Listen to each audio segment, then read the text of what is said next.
What's going on, guys? So if you've watched my channel for a while, you're probably familiar with this product that I have attached to the back side of the bed here on this really cool Built Right Industries rack that kind of fits in where one of your normal cleats might be.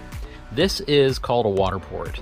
This is actually the second generation of the Waterport product, and what it is a portable water tank that has a pump on it so you can pressurize it, and then it has a hose attachment down here on the other side, which I've dropped behind the tank right here.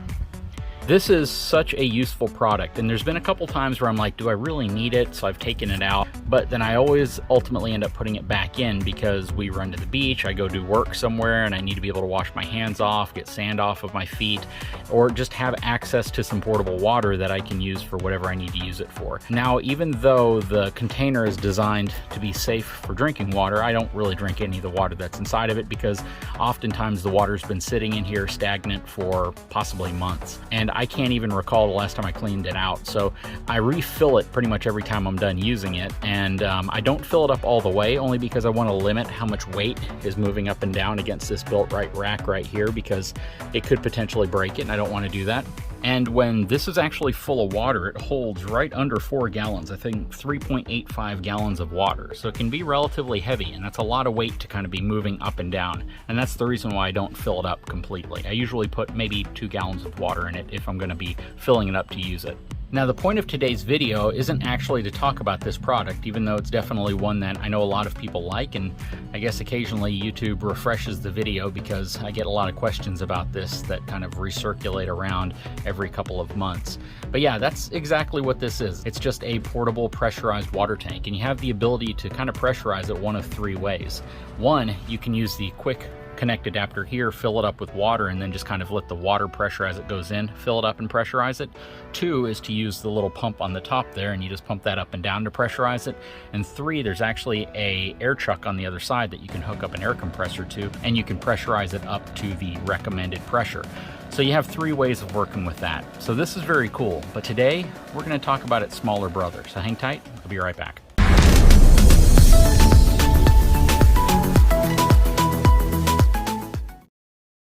All right, guys, so this is called the Waterport Day Tank. Again, it's a 3.85 gallon tank that has 3 different ways of pressurizing it.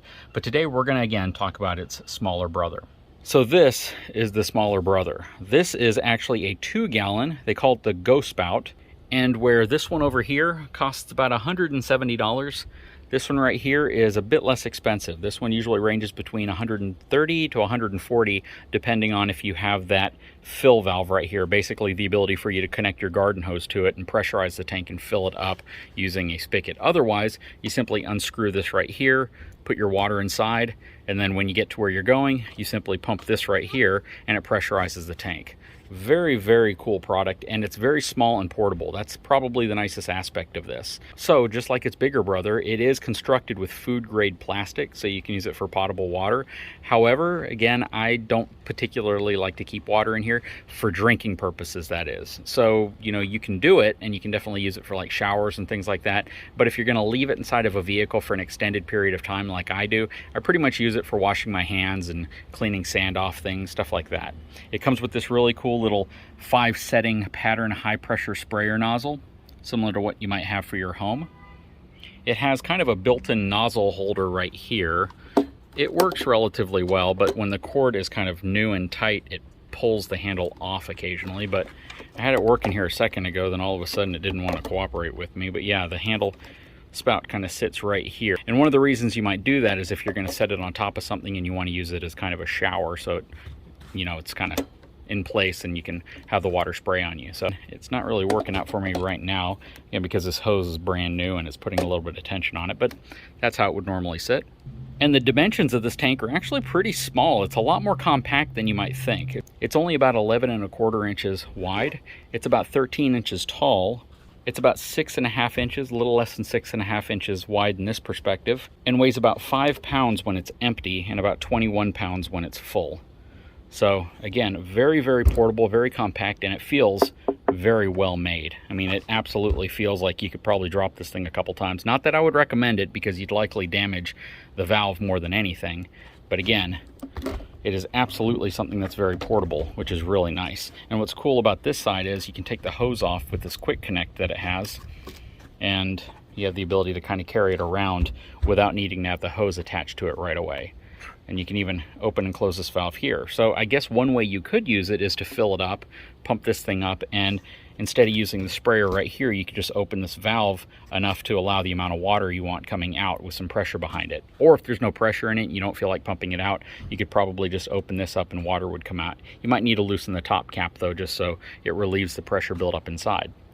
But that's very cool. We are going to go ahead and fill this thing up with water and see how well it functions.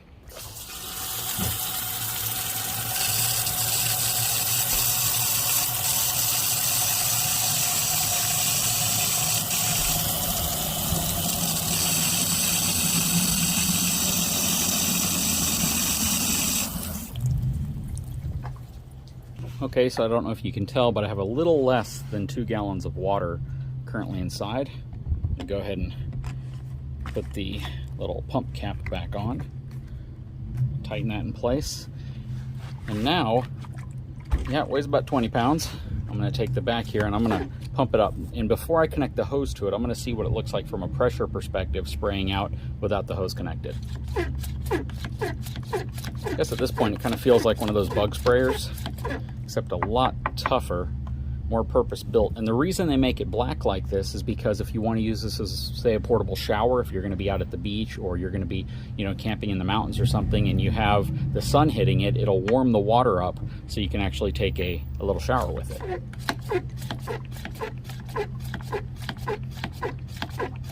All right, that should be enough. Now let's spray this on my trailer and see what happens. Oh, that's cool. Now, of course, because I just opened it up completely, it's going to depressurize really quickly. Let's get it pumped up again. All right, and the cool thing about this is even if you lose pressure, you can simply just manually pump it up again. All right, so I have it. All right, so I have it on shower. Let's open up the valve. Oh, check that out. That's actually spraying pretty far. So I'm about roughly 10 feet from that house. Definitely will reach. And then let's see what happens if I hold the shower down and pump it at the same time. So let's say you have somebody else that's helping.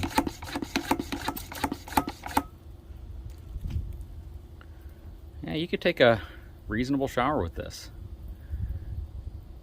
See, as we lose pressure, what happens, especially if it's pointing down like this. Very cool. And I think when I demonstrated the larger one, we had roughly like 4.5 to 5 minutes of continuous pressure, and then you had to re-pump it a little bit. But again, remember, this only holds 2 gallons of water, so it's very portable. It's not necessarily supposed to provide you with, you know, unlimited water. But that is really cool. And I know some people say, you know what, for that price, why not just get like a portable bug sprayer? Well, I think convenience factor, the fact that most bug sprayers tend to be a white or a frosted color, and they're not really going to give you that type of flexibility. Plus the sprayer on it is usually on a long tube. And to be honest with you, I break a ton of those. I use those bug sprayers and none of them last really long. So, you know, for $130, this is actually a pretty good solution considering it's purpose built. It feels as strong as a Yeti cooler, and it's got some really great functionality, especially if you're going to be out and about working and you want access to some water. Now, whether or not you decide to drink the water in here, that's entirely up to you. I definitely recommend maybe, you know, cleaning it out occasionally with whatever method you use for cleaning it out, whether you add a little bit of bleach to it or whatever you do. But you definitely want to be safe and understand that this isn't really designed to store water indefinitely. And if you do store any water in here, you want to be careful that you're not using it as drinking water at that point, because yeah, water has kind of a timeline before it starts turning bad and bacteria and other nasty stuff starts growing inside of it. But what do you guys think of this product? I think it's really cool. It's a cool evolution from the one that I have. It's definitely far more portable. The cool thing is you can take it and you can throw it inside of the back seat of your vehicle. So again, if you're going to the beach or wherever you're going, it gives you a lot of options to carry some water with you. And the other cool thing about it is they make different types of mounting brackets that you can attach to it, so you can actually connect this to a Jeep, or you can connect it to other types of vehicles if you want it to be a little bit more, I guess, useful in terms of how you plan on connecting and how you plan on carrying it with you, especially if you don't want to carry it inside of the vehicle. But again, very cool. I'll put a link in the description of this video to this specific product, and they carry several others. So they have this one, they have the slightly under 4-gallon tank that I have, then I believe they also have an 8-gallon tank, which they're gonna send me as well. So we're gonna take a look at all of them when they come in and see which one might be right for us and which one you guys might like. So let me know what your thoughts are on something like this. Anyways, guys, if you haven't had a chance, please take a moment, subscribe to my channel, give me a thumbs up, and we'll talk to you again very soon.